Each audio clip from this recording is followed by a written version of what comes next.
Alola, a glorified archipelago in the Pokemon world that takes pride in its rich landscapes and unique traditions. When we first visited the Alola region in the Sun and Moon games back in 2016, we were introduced to a whole new kind of Pokemon region. A region that had no gyms or Pokemon League, well, at least initially, and that used Pokemon ride services to help you get around rather than you having to force your Pokemon to learn particular moves. As I said at the start, Alola is a land of unique traditions. You learn about several of them throughout your journey in the region, but the most pervasive of them all by far is the Island Challenge. Initially, I and many other players wrote off the Island Challenge as, well, just a replacement for gyms, albeit quite a refreshing change to the core gameplay of the franchise. However, a while after I'd started the game and gone through its story, I started to realize that the Island Challenge and the culture surrounding it, well, it had far greater implications on the lore of the region than was obvious at first. A lot of the main characters' lives had been impacted by this aspect of Alolan culture, and many of their motivations stem from it in some way as well. What I realized is that the Island Challenge is a flawed tradition, and here's why.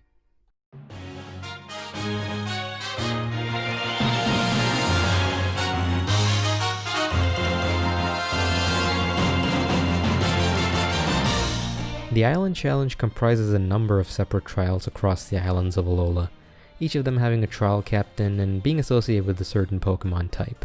The challenger must complete a certain task set out by the trial captain before they face off against the big boss totem Pokemon at the end.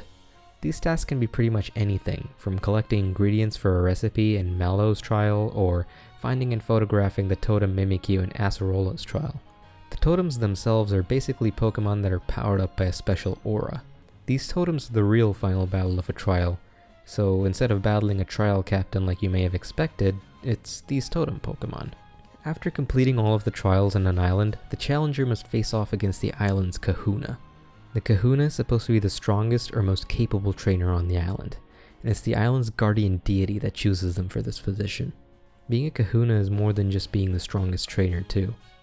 They're basically the figureheads of their respective islands, and the people there know and look up to them. Along with being skilled trainers, they also need to have a strong personality and be a good role model. It's a pretty demanding position. So demanding, in fact, that if the island deity does not see that a trainer is fit to be the Kahuna, they simply refuse to choose one rather than pick one that they don't think would be worthy. This is why the fourth and, well, most desolate island of Alola, Pony Island, remained without a Kahuna for several years until Tapu Fini finally deemed Hapu worthy to hold the position. In other regions, gym battles are considered a form of achievement for trainers. It's something that they can choose to aim for if they really want to prove themselves. But they can also decide to ignore them completely and follow another path if they so desire. Of course, our protagonist always goes through all of the gym battles because it's a part of the game's progression. In a general sense, gym battles are never considered a true necessity, and nor is it thrust upon trainers as some sort of responsibility. Going through Alola and Sun and Moon made me realize that the Island Challenge was very different in this aspect. Rather than being seen as one of the paths that a trainer could follow if they wanted to prove their skill, the Island Challenge holds the place of a rite of passage in Alola. It's a tradition that most young trainers are told to attempt as it's considered an important part of their growth. You notice in the dialogue that the Island Challenge feels a lot less optional for young trainers than gym battles do in other regions. And on top of that, when someone does attempt the Island Challenge and finds that they're not able to get through it for whatever reason, maybe they just don't have any interest, maybe they're not very good trainers, well, that's when they sort of start turning into outcasts. The general public start looking at people who fail to complete the Island Challenge as inferior to those that did. They kind of become labeled. And when you look at the Island Challenge as a rite of passage to being a trainer, that does kind of make sense. If you fail that rite of passage, are you really as capable a trainer as someone who made it through? There are examples of this effect strewn throughout the game, some more subtle than others. Like when Hao mentions that his father ended up leaving the region entirely because he just couldn't handle all the comparisons being made between him and his father Hala. This, alongside the expectations that he would live up to Hala's legacy and earn the position of Kahuna himself after completing the Island Challenge, were just too much for him. However, the biggest example of the Island Challenge's impact, by far, is Team Skull.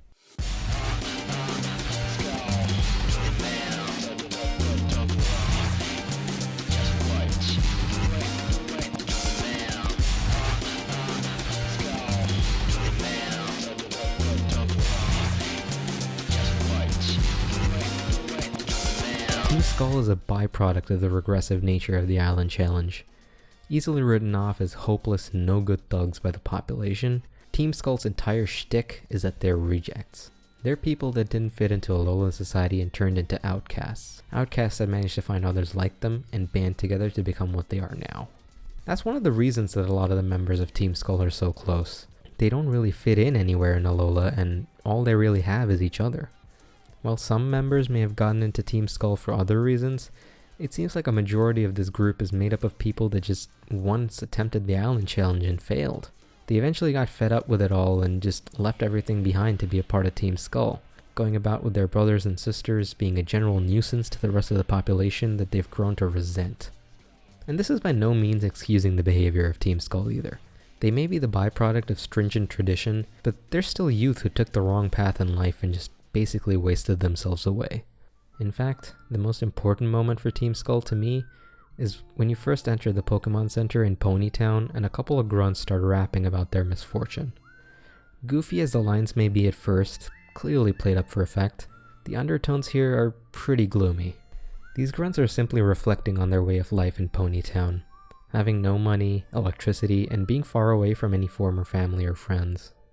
They admit that despite the fun that they had in their little brotherhood of nonconformists, they did waste away any potential that they may have had outside of the Island Challenge, and basically thrown their lives away by joining Team Skull. Now, I want to talk a little bit about the real-world parallels with Team Skull, but before I do that, I also need to address the white-haired kingpin that stands above them all, one that resents Alolan customs more than anyone else. Guzma. Or Guzma. I don't know, Guzma just sounds better to me.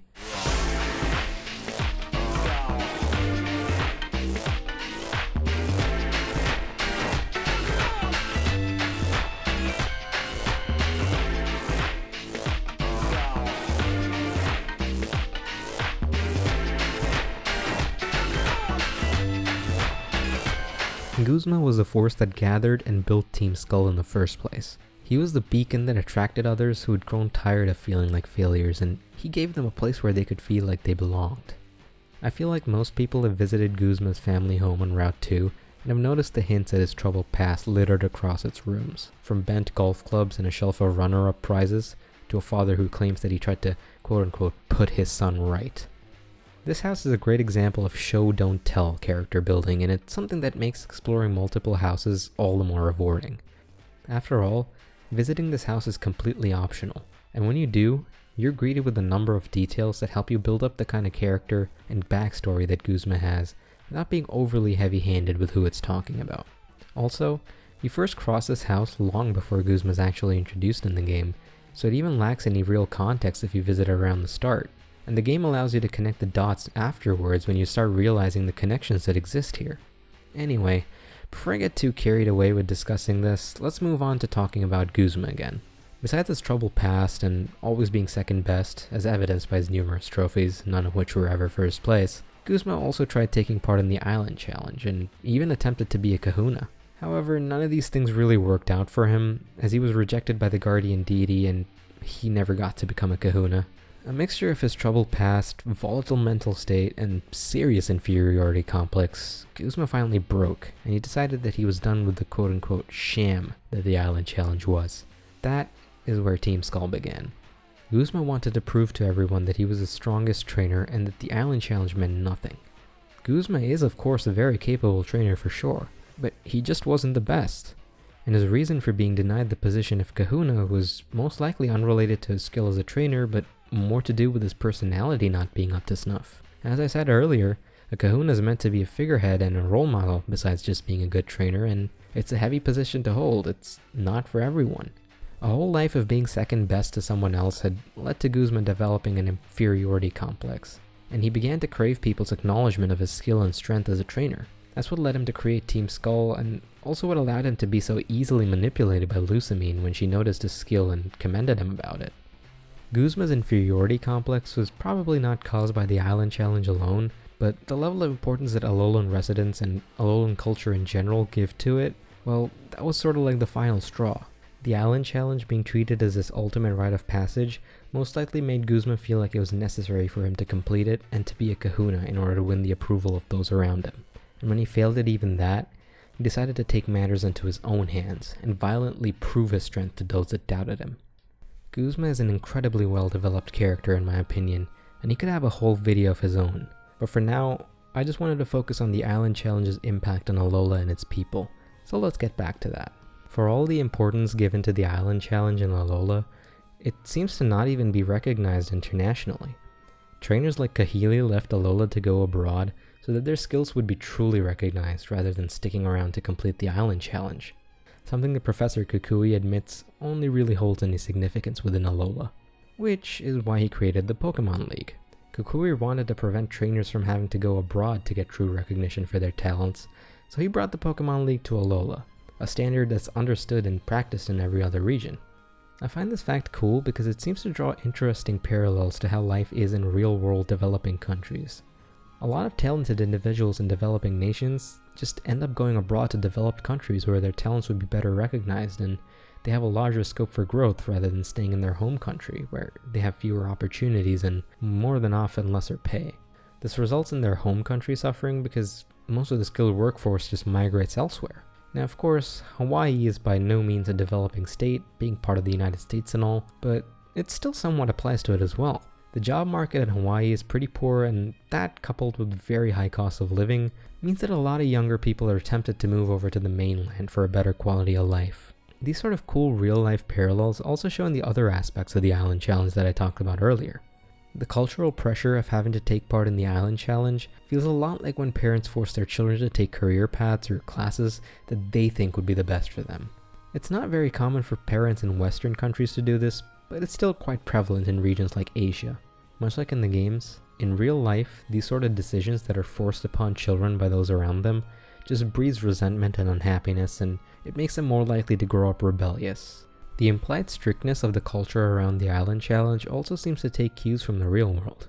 Japanese culture in particular is quite strict about the kind of lives people must lead, the way they must behave, what kind of jobs are considered quote-unquote good. And as the saying goes, in Japan, if you're a nail that sticks out, you're going to be hammered back into place. As a result of this, Japan has several misfit communities, groups of people who don't fit into the largely homogeneous society on purpose. They pride themselves in being flashy, eccentric, and different from the pack. You have groups like the Bosuzoku and the Fighting Stars who can be seen driving crazy and flashy cars around Tokyo, along with several actually dangerous gangs who also tend to stick out among the rest of the population. These groups, whether they're actually harming anyone or not, are seen by the average Japanese population as a nuisance all the same. They don't like them because they're different, and they tend to create a scene. I think by now you might be starting to notice the parallels between these Japanese gangs and Team Skull. It's parallels like these that make the culture of Alola so much more grounded in reality, and they allow me to feel more emotionally connected to it. Yeah, the games eventually delve into the over-the-top story elements that are part of many Pokemon game storylines, but the actual region and the culture that exists within it feels realistic, and that's what truly gives the game its depth in my eyes. Now I could talk a lot more about Generation 7's subtle lore-building elements and why it makes it so amazing to me, and why I find it so funny that its main story is just so generic and predictable. However, that could be saved for another video. All in all, the Island Challenge is a flawed culture in my eyes. It is this way because it takes its roots from our world, the real world. Our cultures and practices, they're not perfect. We, as humans, are not perfect. And Alola does a great job of showcasing that even the most vibrant of traditions can have darker impacts.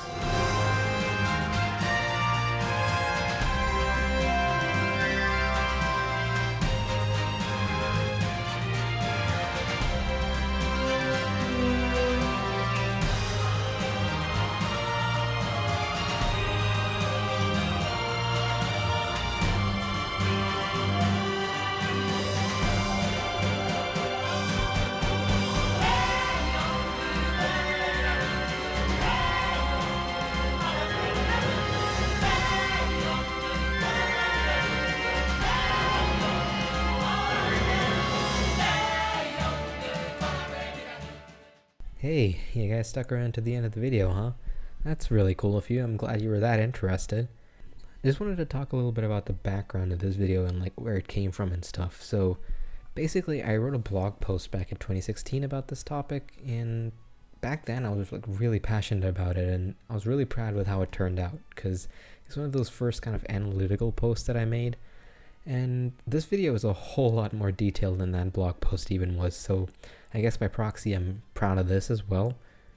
And yeah, in general, editing this took like ages, because like the last time I edited videos was in like 2016, and honestly I'm just not very used to editing software in general, so it took me a while to get around it all, and a bit of that and a bit of my procrastination, and this thing has been weeks in the making.